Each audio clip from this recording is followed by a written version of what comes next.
la manipulation classique qui n'a pas été inventée en Israël, mais la manipulation de l'ennemi qui réunit les peuples, etc. Et vous connaissez évidemment toutes ces belles fois que jamais le peuple est aussi réuni comme dans un moment de guerre. Et c'est si beau de voir les gens aussi solidaires quand des bombes et des missiles tombent autour. Mais pour moi, la pire chose en Israël, ou la chose la plus triste et horrible et dangereuse en Israël, c'est que si ça avait été juste une sorte de manipulation et maligne et astucieuse de certains leaders politiques, j'aurais dit bon, ok, enfin, ça c'est quelque chose qui existe et ça c'est aussi quelque chose qu'on peut faire exploser ou dissimuler. Le problème, je crois qu'en Israël, donc un pays qui déjà avant sa fondation était dans un état de guerre, et depuis toujours en état de guerre, la guerre est devenue vraiment une partie essentielle et inséparable de la réflexion qu'on voit quand on se lève le matin et on se regarde au miroir. Enfin, je pense qu'un Israélien, de gauche, de droite, d'une certaine manière, ne peut plus s'imaginer sans l'ennemi à côté, sans la guerre à côté. L'ennemi, c'est l'ombre qui les poursuit toujours. L'ennemi, c'est comme... il ne peut pas se détacher de ça, il ne se connaîtra plus sans son ennemi arabe, palestinien, antisémite, nazi, européen, collaborateur français, ils sont tous ensemble. Mais je veux dire, cet ennemi, c'est son compagnon le plus connu. Il a presque une sorte d'affection pour cet ennemi. Il sait quoi, qu'est-ce qu'il fera, il sera égaré sans cet ennemi-là. Donc c'est très facile de faire cette manipulation parce que les gens ils sont assoiffés pour avoir des ennemis. Ils commencent à s'inquiéter s'ils ne les trouvent pas. Et on peut voir, cet été par exemple, on a eu une vague, une sorte de vague quasi radicale autour des questions économiques en Israël, un grand proteste économique, des manifs sans précédent dans l'histoire du pays. Et à quoi ça se termine là? Ça se termine au fait que tout le monde parle de la guerre avec les Iraniens.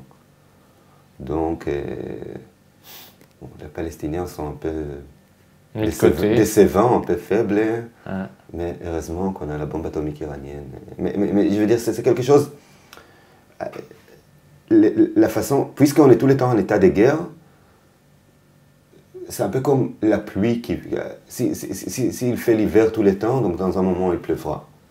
Donc, t'attends la pluie déjà, la pluie, t'aimes pas la pluie, mais tu sais que la pluie arrivera, et s'il n'arrive pas, ça commence à inquiéter. Donc c'est un peu ça la guerre en Israël. Enfin, on est tout le temps en état de guerre, et une année sur 3, une année sur 4, ça explose, on en parle, et on écrit, des journalistes, des politiciens, et de nouveau on attend dans 3 ans, 4 ans, 5 ans.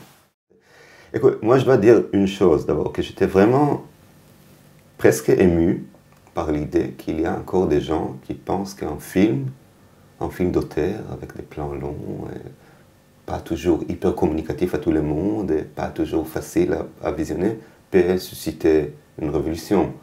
Alors moi je me suis dit, écoutez, quel pouvoir? Oui, écoutez, en fait je ne savais pas que je tiens un tel pouvoir entre mes mains. Après, ce qui était intéressant avec cette histoire de la censure,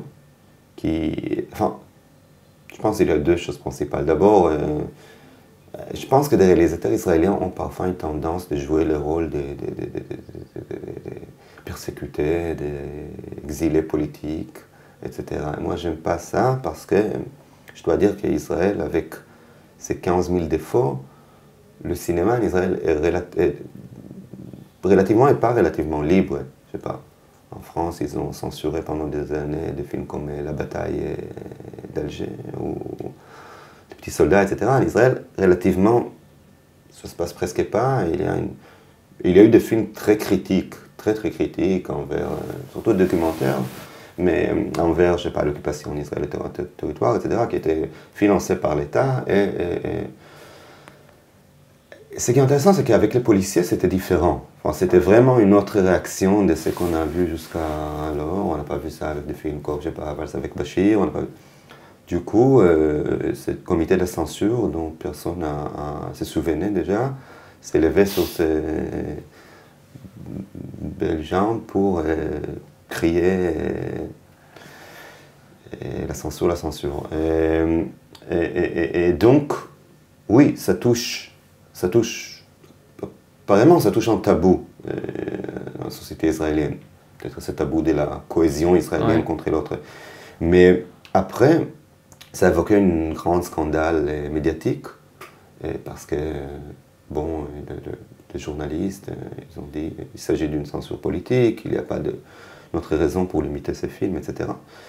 Et là, le ministre de la Culture, qui est une femme de droite, mais que je pense qu'il a identifié une occasion de se faire interviewer par toutes sortes de journaux, elle s'est intervenue en demandant à ce comité de repenser sur leur décision. Donc ils ont fait une grande projection.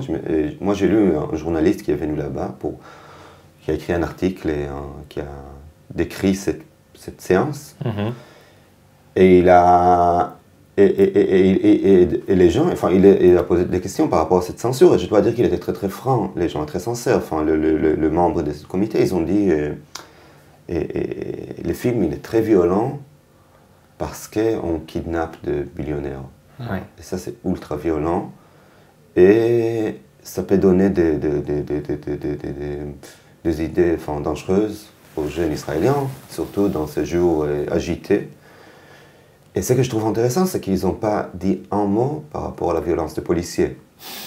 La violence des révolutionnaires, c'est une violence. La violence des policiers, c'est l'ordre.